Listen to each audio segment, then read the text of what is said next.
remember, your ignorance of his knowledge don't make your ignorance. I mean, I'm pretty sure he will grade you on a scale, a curve, but ultimately, on Judgment Day, can a Negro in the ghetto with leather seats in a 2007 Chrysler 300 with Mismax tires say to the Lord on Judgment Day, we was poor. Will he accept that as a legitimate answer? Because we saying, so. Is he geographical or is he absolute? Is his wealth standard one wealth standard? One wealth and one poverty standard, regardless of where you live geographically? Or does he adjust it based on your thought process? Yeah. So if like for instance, me and my wife, we have these days where we feel down on ourselves for not doing better financially. On Judgment Day, if I was to say, well, Father, I really didn't have nothing. Right. Is he going to say, you know what, Joey, you're right. You really didn't have shit. Your life was fucked up. I get it. You were robbed. Is he going to give me the same amount of grace as those Israelites that live in the Caribbean, right? Yeah. Without shoes, without nothing, Haiti and shit. So what is poverty? Or is the Lord will say, okay, you was poor in America, I respect that. And you was poor in Haiti, I respect that. Or is his wealth standard universal and absolute, meaning he don't care where you live. You better recognize and count your blessings if you a broke nigga in America. Because the more traveling that we have done, right, outside the country, you start to realize, like, damn, dog, the wealth standard in America is exaggerated. But because we're from here, we don't see it like that. We see ourselves at the bottom, but we have a lot of witchcraft taking place through these devices, TV, and all. Because, I mean, how much do you really need when a black person is in their feelings? Guess what I've noticed? A common vocalization of their expression of their thoughts on their life. They'll say, man, I work all day and I get off and I pay my bills, and after I pay my bills, I hardly ain't got shit left to do what I want to do. Right there. Yeah. What do you want to do? You want to go to the mall. That's where the money is. You want to go to the mall. Does the Lord give a fuck about... Now we got to ask, do the Lord be like, man, that's fucked up, man. You supposed to be able to go to the mall. Or is he looking at you like, nigga... You don't give a fuck about the mall. You was eating and you had somewhere to live. Yeah, but I didn't have no extras. Extras? Oh, these white boys don't really brainwash you, didn't they? Well, they got all the extras right because they some thieves. They gonna have all the extras. They using them extras to brainwash you into thinking that you have extras. Now, the whole duty of man is to fear the Lord. It's real hard to fear the Lord with a bunch of extras. Right, there's no humility, none of that. You just this Babylonian system is, bro. Listen, the women in this Babylonian system, when I see them on the internet, it is what's going on in the Babylonian system of America right now. As the white man has completely hijacked the neural transmitters of the Negro female. But it's done in such a brilliant way to where very few people care enough to understand the dynamics behind how that was done because it's so normalized. So what do we have in the break? We've been hearing this for years, but it becomes more and more apparent as we get older.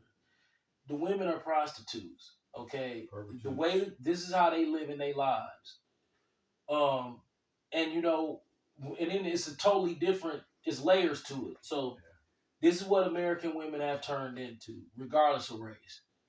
Transactional relationships based on what are you willing to trinket me with.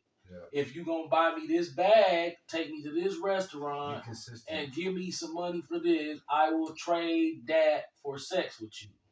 But if you start to slip, I'll always find another nigga who can do it. Facts. Yeah. And so they're in a pursuit of material gain through sexual favors. Yeah. And this is normalized in American culture to the point to where the system has to crash, because the only way that women can wake up out of that type of mindset is they have to be put in a reverse situation to where that becomes null and void. And so basically, they're going to feel like that until the system doesn't allow them to feel that way. Correct. So say everything crashes. Ain't no mall. Ain't no more girls' night out at the bar. Ain't no more of them little bitty short dresses and the high heels and them little bags that they have. You know how they cross their legs like this and stand there with that little bag, them little tiny bags that you can't put nothing in there. But just there. Yeah, you put like a TV remote in there. You know what I'm talking about? Them little bags, they love them little tiny, so they put the little skirt on.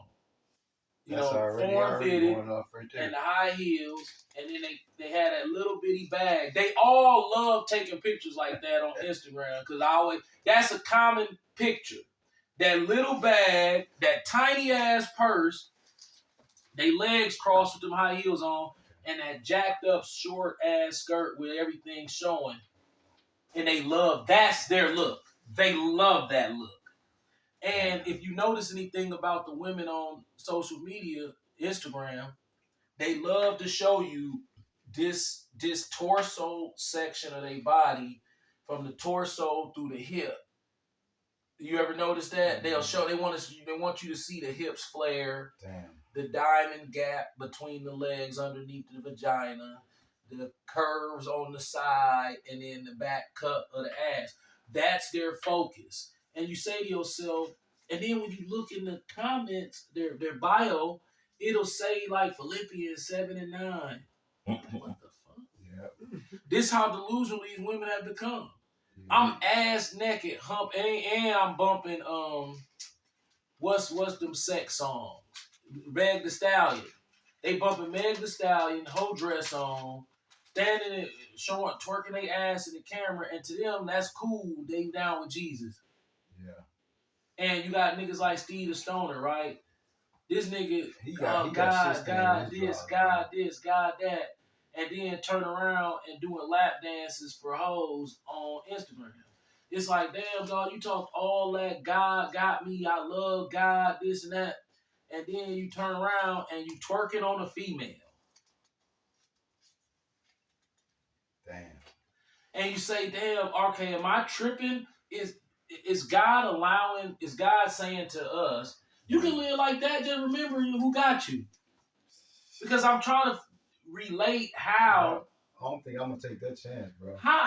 What's going on in your mind to where you like, man, God bless me, you know what I'm saying? I'm doing good, but your money is from this dumbass music shit and these appearances and shit, which ain't that much, but he put his little money in like this.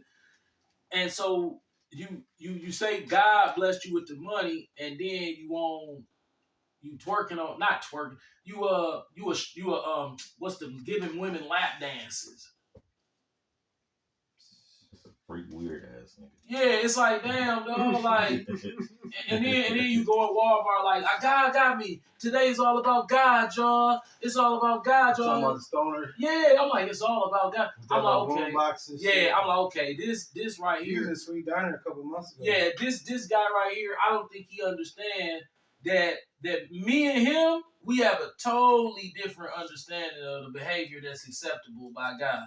Because obviously a lot of people think that God is just somebody you can play games with. Say, I love God, then go sell dope. Damn. I love God, and then go be a prostitute. I was going to say something. Go ahead. Huh? Hey, what about this? Blessed by the best. Blessed by the best. The best demons. You selling all type of drugs.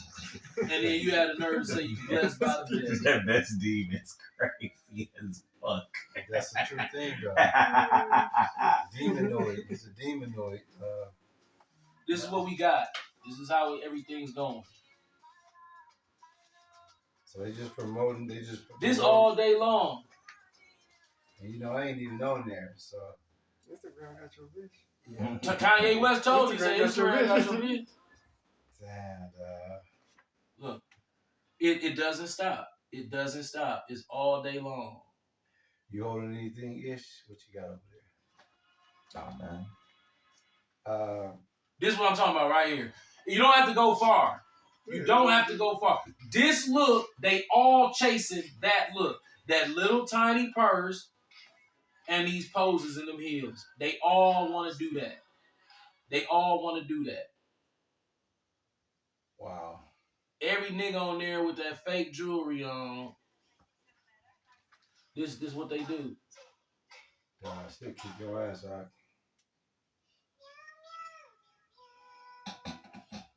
What the fuck? Bro, some of the Sound stuff, like Annie. Yeah. some of the stuff that I see women doing on social media, it blows my mind. It blows my mind. I be thinking to myself like, here we go. I wanted to show you this particular.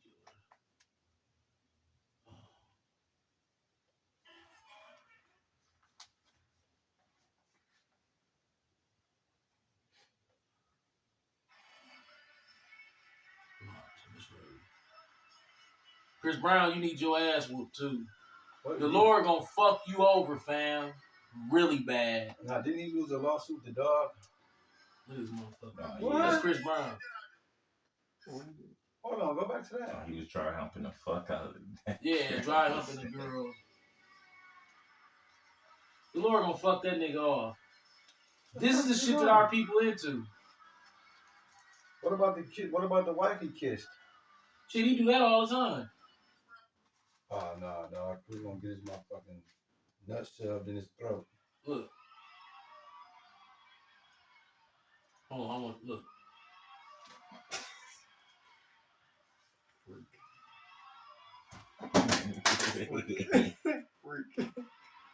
No, when I see over and over.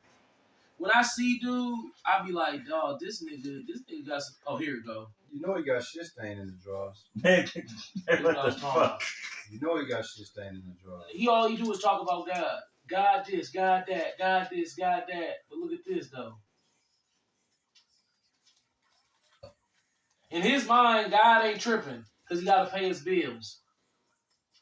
So he twerking on the broad. Yep. That look like something Kyle will do. That. Hey man, you should have seen me last night, G. This is. I'm just messing with you, bro. This is Look, it's tickled by that. Nah, get on yo. I say, what the fuck is he And then doing? he was a coon nigga. Hey man, we brothers, man. Oh yeah. We supposed to be dog. Saying this, we supposed to be brothers. so. What I'm basically saying is, you better do everything you can. If I'm trying to do everything I can, cause you gotta understand, I used to be an extrovert. I've done a 180-degree turn, and I'm an introvert. I'm probably one. I'm a matter of fact. My one of my nicknames that I coined to myself was JJ, the elusive hermetic hermit. Damn. Say that one more time. JJ, the elusive hermetic hermit. That's a lot, ain't it? Because social interaction with other people, yeah, it is so draining that I can't do it anymore because where my mind is, I live in a mystical place. I live in an imaginary world. I have a job, I have a family, I have responsibilities. But after I handle those things, and even during me handling, I live in like a childlike imaginary world because I'm all I do is fantasize about what the kingdom would be like. yes. So the real world has become the fake world, and my imagination of the kingdom is my real world now. So I can ride